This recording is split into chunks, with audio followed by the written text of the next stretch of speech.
Milk-eyed John. He stares straight ahead on a red-eyed flight with sunglasses covering eyes that have long been milked over. Stuck in his head, anchored by optical nerves that never fire.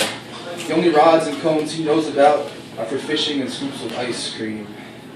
The whir of the engine and chatter of passengers buzz in his mind. All other senses heightened. He feels the person next to him fidget in their seat, rubbing their corduroy-covered inner thighs together, creating a hum of sweet fabric music. In the back, a baby cries. It doesn't bother him because he's glad he can hear new life. Nonetheless, it gets bothersome. He enters into his own world when he puts his headphones in. The voices, engine, and wails drowned out by compositions of sound and harmony that don't require eyes to appreciate. A smile breaks across his face as his neighbor settles into a comfortable position. The man's eyelids close over his cream-filled eyes as the flight takes its toll. Fingers of purple lightning shoot from the clouds on either side of the plane, fracturing every which way like a windshield hit by a free-flying stone. He slips into a dream about eating ice cream and fishing with his 6-year-old son by his side, pointing things out. There, Daddy, look. See how the wind moves the leaves, and see how the water bubbles. There's fish breathing down there. Of course, son. Look at how the water glistens like a mirror, says the man, pointing across the water, the sun glinting off of his green eyes.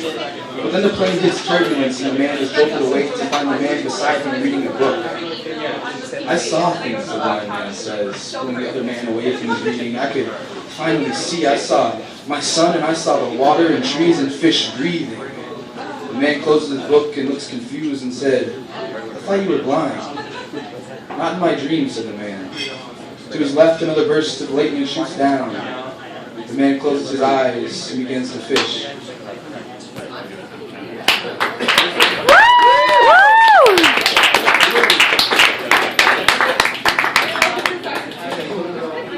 Is it wrong if I tell you that in 4th grade, when I saw your buck teeth and ponytails, I tripped and fell into a never-ending pit of love? Flipping head over heels for the better part of a decade, and over the years, as our bond grew stronger, I plummeted deeper into the abyss and became increasingly dizzy as my head over feet rotations gained speed. Even when braces fixed those teeth, your hairdos matured and you were introduced to makeup and boys, you were still that buck-toothed girl to me. You're the only woman in my life that I can completely myself around. We can talk for hours about anything and everything, and those things turn to boy problems. Those jokes I made about the right one being in front of you weren't jokes at all. They're my true thoughts concealed by a chuckle or an I'm just kidding added to the end in hopes of making you laugh. Because the only thing I ever wanted to make you was happy. These rotations are reaching terminal velocity. I'm not sure if I can fall for much longer. See, you're in my mind when I'm between the thighs. The girl uses your placeholder, whispering in my ear while I'm kissing the lips of number 7, trying to find the bottom of that 4th grade pit falling. I'm so tired of falling. So throw me a rescue line because we promise to always protect one another. Is it wrong if I tell you that I've loved you since 4th grade, and that the love has grown exponentially every day? I'm starting to think it might be.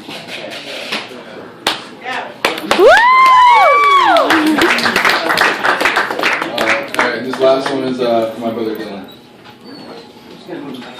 How effective that watershed is. It was more than a sleepover, 5-year-olds playing Candyland and giving orders to Plastic Green Army men. When I first heard my brother had an addiction, I didn't know what to say. Well, at least he wasn't gay, right? Wrong. I wish that's what Dad had said when he hung up the phone. It wouldn't have been the first time I saw him cry. I wish that you could have been in love with something that didn't consist of poison, injecting irregular isotopic, insignificantly sized particles for a high to last for a meaningless amount of time. Some chemical concoction cooked up by a convict high school dropout like they were a character from Breaking Bad. Hurtling through veins and marring your heart, the bulldozer in your brain clearing out who you are. And you're broken now, so close to death each night alone, in the world, taken prisoner by your bed, locked in with the key of needles and pipe chains. There are 2 ways to pick that lock. Death and recovery.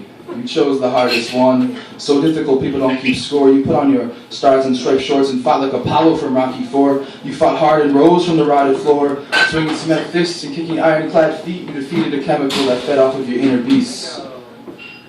Came back, harder and faster than before. That's when I found you lying there, rotting on the floor.